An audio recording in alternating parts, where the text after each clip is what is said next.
Central राजनीतिक राज्य के नमन टोटली। आज हम द्वितीय महायुद्ध के बाद अमेरिकी विदेश नीति के प्रमुख विशेषताओं के बारे में अध्ययन करेंगे। जैसा कि विदेश नीति प्रत्येक राष्ट्र की दो नीतियां होती हैं, एक गृह नीति होती है और दूसरी विदेश नीति होती है, जिनका निर्माण उस देश के मंत्रिमंडल के द्वारा किया जाता है। अर्थात देश का मंत्रिमंडल निर्णय लेता है कि आर्थिक प्रशासन के क्षेत्र में प्रशासन के विभिन्न विभागों के द्वारा कौन सी नीति का अनुसरण किया जाएगा, वह नीति गृह नीति कहलाती है। लेकिन दुनिया में कोई भी राष्ट्र शून्य में नहीं रह सकता है। अर्थात दुनिया का ऐसा कोई राष्ट्र नहीं है, ऐसा कोई देश नहीं हो सकता है, ऐसा कोई राज्य नहीं हो सकता है जिसके अन्य राज्यों के साथ, अन्य राष्ट्र के साथ किसी प्रकार के संबंध न हो। अर्थात एक राष्ट्र के द्वारा दूसरे राष्ट्र के साथ संबंध स्थापित करते समय जिस नीति का अनुसरण किया जाता है उसे विदेश नीति कहा जाता है। यह नीति उस देश की आर्थिक सुदृढ़ता अथवा निर्भरता से बहुत अधिक प्रभावित और नियंत्रित रहती है। लेकिन वह उस देश के राष्ट्र हितों से बहुत अधिक प्रेरित रहती है। दुनिया का कोई भी राष्ट्र किसी भी राष्ट्र के साथ जब तक कोई संदेह समझौता नहीं करेगा, जब तक उसके राष्ट्र हितों की सुरक्षा रहने की संभावना नहीं होती है। यह विदेश नीति उस राष्ट्र की भौगोलिक स्थिति से भी बहुत अधिक प्रभावित नियंत्रित होती है। अर्थात जियोग्राफिकल जो पोजीशन होती है उससे भी उस विदेश नीति का निर्धारण किया जाता है। तो द्वितीय महायुद्ध के बाद अंतर्राष्ट्रीय रण में बहुत बड़ा क्रांतिकारी परिवर्तन आया, जहां द्वितीय विश्व युद्ध के समय बहुद्वीपीय व्यवस्था होती है। अर्थात अनेक महाशक्तियां होती हैं, लेकिन द्वितीय विश्व युद्ध की समाप्ति के बाद कुछ महाशक्तियां या तो युद्ध में पराजित हो गई या वे आर्थिक दृष्टि से अधिक कमजोर हो गई, जो किसी अंतर्राष्ट्रीय घटनाक्रम को अपनी इच्छा के अनुसार प्रभावित और नियंत्रित करने से नहीं होती है। तो द्वितीय महायुद्ध के बाद पूरे विश्व समुदाय का जो नेतृत्व था, विश्व राजनीति का जो नेतृत्व था, पूर्वी यूरोप के हाथों से निकल के संयुक्त राज्य अमेरिका और पूर्वी सोवियत रूस के हाथों में चला जाता है। लेकिन संयुक्त राज्य अमेरिका के द्वितीय विश्व युद्ध के बाद अंतर्राष्ट्रीय राजनीति में बहुत अधिक प्रभावी प्रखर भूमिका का निर्वहन किया जाता है। कुछ समय के बाद दोनों ही राष्ट्रों में सैद्धांतिक वचन मतभेद उत्पन्न हो जाते हैं। अर्थात दोनों महाशक्तियों में शक्ति संघर्ष की राजनीति उत्पन्न हो जाती है और एक अंतर्राष्ट्रीय क्षेत्र में इस प्रकार की तनाव होने से उत्पन्न हो जाती है, जिसमें कोई उत्तेजना या मिथ्यानुमान मानव जाति के विनाश के लिए बहाना बन सकता था, जिसे शीत युद्ध के नाम से जानते हैं। सबसे पहले शीत युद्ध शब्द का प्रयोग प्रणब भारत ने किया। उन्होंने 1947 में कोलंबिया भाषण में कहा, दुनिया के राष्ट्र को आगाह करते हुए कहा कि हमें धोखे में नहीं रहना चाहिए, हम शीत युद्ध में जी रहे हैं। तो द्वितीय विश्व युद्ध के बाद इस प्रकार की अमेरिकी विदेश नीति की जो प्रमुख विशेषताएं की जा सकती है, पहली विशेषता की बात की जा सकती है कंटेनमेंट ऑफ कन्वीनियंस, साम्यवाद परिरोधन की नीति। साम्यवाद परिरोधन की नीति, साम्यवाद परिरोधन की नीति का मतलब यह था कि जहां कहीं सोवियत रूस और संयुक्त राज्य अमेरिका के द्वारा जहां कहीं सोवियत रूस और साम्यवादी चीन के द्वारा अपने सामाजिक, आर्थिक और राजनीतिक व्यवस्था के प्रचार प्रसार हेतु प्रयास किया जाता है। अर्थात जहां कहीं सोवियत रूस अंतर्राष्ट्रीय क्षेत्र में संसार के देशों के मध्य अपने सामाजिक राजनीतिक व्यवस्था के प्रचार प्रसार हेतु रुचि लेता है, तो संयुक्त राज्य अमेरिका के द्वारा उसका निरंतर विरोध किया जाएगा। अर्थात सोवियत संघ के प्रत्येक स्थापना कार्यक्रम को अवरुद्ध करने से संबंधित जो नीति होती है उसे साम्यवाद परिवर्तन की नीति के नाम से जानते हैं। केंद्र में यह था कि जहां सोवियत रूस दबाव का प्रयोग करेगा, वहां संयुक्त राज्य अमेरिका प्रति दबाव का प्रयोग करेगा। अंतर्राष्ट्रीय क्षेत्र में विशेष रूप से पूर्वी यूरोप और पश्चिमी यूरोप के राष्ट्रों को सोवियत संघ के प्रभाव से जाने से रोकने की जो नीति होती है उसे साम्यवाद परिवर्तन नीति के नाम से जानते हैं। साम्यवाद परिवर्तन की नीति अमेरिकी विदेश नीति की आधारशिला कही जा सकती है। द्विपक्षीय, बहुपक्षीय सुरक्षा संधियां जो की जाती हैं वे साम्यवाद परिवर्तन नीति पर भी इंगित करती है, परिवर्तन पर ही निर्भर मानी जाती है। तो कहने वाले था कि सैद्धांतिक वचन मतभेद के दौर में दोनों महाशक्तियों की राजनीति हो जाती है, तो तत्कालीन अमेरिकी राष्ट्रपति हेनरी ट्रूमैन प्रशासन के द्वारा सोवियत संघ के प्रत्येक विस्तारवादी कार्यक्रम को अवरुद्ध करने का प्रयास किया जाता है। इस उद्देश्य की प्राप्ति के लिए अमेरिकी राष्ट्रपति ट्रूमैन के द्वारा अनेक प्रकार के योजनाओं का क्रियान्वयन किया जाता है, अनेक प्रकार की सैनिक संध्या की जाती है, समझौते किए जाते हैं, विदेशों में सामरिक महत्व के सैनिक बलों की स्थापना की जाती है। तो साम्यवाद प्रवर्तन का नीति का मतलब यही था कि जहां कहीं सोवियत रूस अपना साम्राज्य बनाना चाहता था, लेकिन अमेरिका की तरफ करके इस विस्तारवादी कार्यक्रम को बाधित करने का जो प्रयास किया गया, उसे समाप्त करने की कोशिश की जाती है, वो नीति साम्यवाद प्रवर्तन नीति कहलाती है। तो द्वितीय विश्व युद्ध के बाद साम्यवाद प्रवर्तन जो नीति है अमेरिकी विदेश नीति की आधारशिला कही जा सकती है। इसी उद्देश्य की प्राप्ति के लिए जब ये 1949 में जब उत्तरी कोरिया दक्षिण कोरिया पर निर्णय किया, तो दक्षिणी कोरिया की ओर से अमेरिकी सेना के द्वारा उत्तरी कोरिया के खिलाफ युद्ध में भाग लिया गया और इस प्रकार की द्विपक्षीय बहुपक्षीय सुरक्षा संधि की जाती है, उन्हें आर्थिक सहायता प्रदान की जाती है, उन्हें तकनीक सहायता दी जाती है। सब प्रकार की आर्थिक और तकनीक सहायता देने का उद्देश्य यही रहता है कि सोवियत संघ के प्रत्येक विस्तारवादी कार्यक्रम को अवरुद्ध किया जाए। तो साम्यवाद प्रवर्तन नीति जो है द्वितीय विश्व युद्ध के बाद अमेरिकी विदेश नीति की प्रमुख आधारशिला कही जा सकती है। और दूसरी विशेषता बताई जा सकती है सैनिक गठबंधन की राजनीति, सैनिक संधि की राजनीति। सैनिक संधियां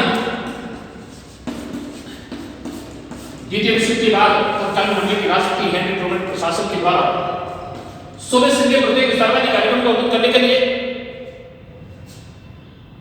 अनेक राष्ट्र के साथ द्विपक्षीय बहुपक्षीय सुरक्षा संधि की जाती है, सामरिक नेतृत्व सैनिक की स्थापना की जाती है। सबसे पहले 1947 में संयुक्त राज्य अमेरिका ने लैटिन अमेरिका की राज्य के साथ रियो संधि की। सबसे पहले 1947 में अमेरिका के द्वारा लैटिन अमेरिकी राज्य के साथ रियो संधि की। इस संधि पर हस्ताक्षर करने वाले सभी राष्ट्रों ने सहमति व्यक्त की कि संधि पर हस्ताक्षर करने वाले किसी भी राष्ट्र पर कोई साम्यवादी आक्रामक कार्रवाई होती है तो ऐसे संकट के समय सभी राष्ट्र मिलकर के आक्रामकारी राष्ट्र का मुकाबला करेंगे। ये रियो संधि कहलाती है। 1949 में नॉर्थ अटलांटिक संधि की जाती है, नाटो संधि की जाती है। 4 अप्रैल 1949 में उत्तरी अटलांटिक राष्ट्रों के साथ नाटो संधि की जाती है। 1951 में ऑस्ट्रेलिया, न्यूजीलैंड और पाकिस्तान के साथ मिलकर के अमेरिका ने एनएस संधि पर हस्ताक्षर किए, एनएस समझौता किया। 1957 में सीटो संधि की जाती है।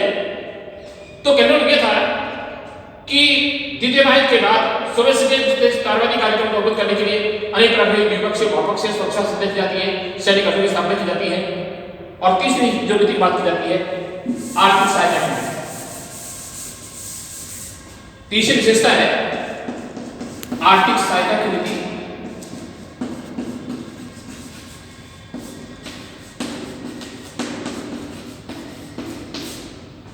द्वितीय महायुद्ध के बाद साम्यवाद परिरोधन के उद्देश्य की प्राप्ति के लिए संयुक्त राज्य अमेरिका ने आर्थिक सहायता देने का निषेध किया, अर्थात आर्थिक सहायता अमेरिकी विदेश नीति का एक अभिन्न मानी जाती है। इस प्रकार की आर्थिक सहायता देने के पीछे बहुत सारे उद्देश्य थे। पहला उद्देश्य यह था कि आर्थिक सहायता देकर के कमजोर राष्ट्रों को सुदृढ़ किया जाए, उन्हें आत्मनिर्भर बनाया जाए।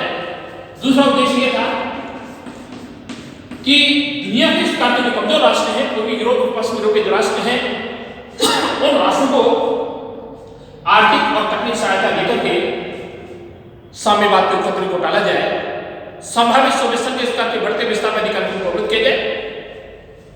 तीसरा उद्देश्य यह था कि आर्थिक सहायता देकर के उन राष्ट्रों में सामरिक महत्व के अड्डों की सुविधाएं प्राप्त की जाए, सैनिक अड्डों की सुविधाएं प्राप्त की जाए और बंदरगाह की सुविधाएं प्राप्त की जाए।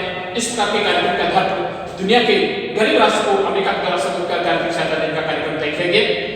अमेरिकी राष्ट्रपति ट्रूमैन के द्वारा ट्रूमैन सिद्धांत की घोषणा के आधार पर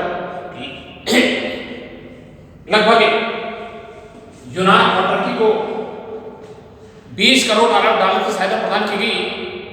इसी प्रकार से 4 सूत्री कार्यक्रम की स्कीम के माध्यम से भी दुनिया के राष्ट्रों को इस प्रकार से उन्हें आर्थिक सहायता देने का निषेध किया गया। मार्शल योजना के माध्यम से भी इस प्रकार की आर्थिक सहायता प्रदान की जाती है।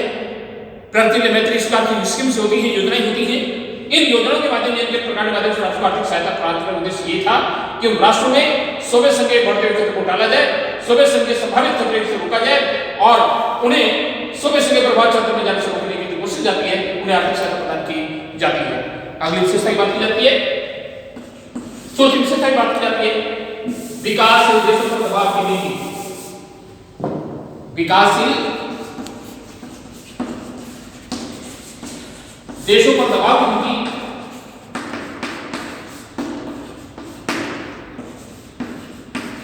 द्वितीय महायुद्ध के बाद विकासशील देशों पर संयुक्त राज्य अमेरिका ने अपनी मनमर्जी को अमेरिकी हितों को थोपने का सतत प्रयास किया है। जिन सरकारों ने अमेरिकी इच्छानुसार कार्य नहीं किया है, कार्य करने में रुचि नहीं ली है, भले वो जनता की तरफ निरंकुश सरकार रही है, लेकिन इस प्रकार की सरकार को तख्तापलट कराने के लिए भी अमेरिका ने इसका बहुत अधिक प्रयास किया है।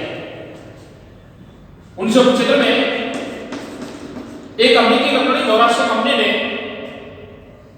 मैक्सिको की सरकार पर दबाव डाला कि वह अपने देश के मजदूरों को संरक्षण देने वाले उस कानून को थोड़ा सा बदल डाले।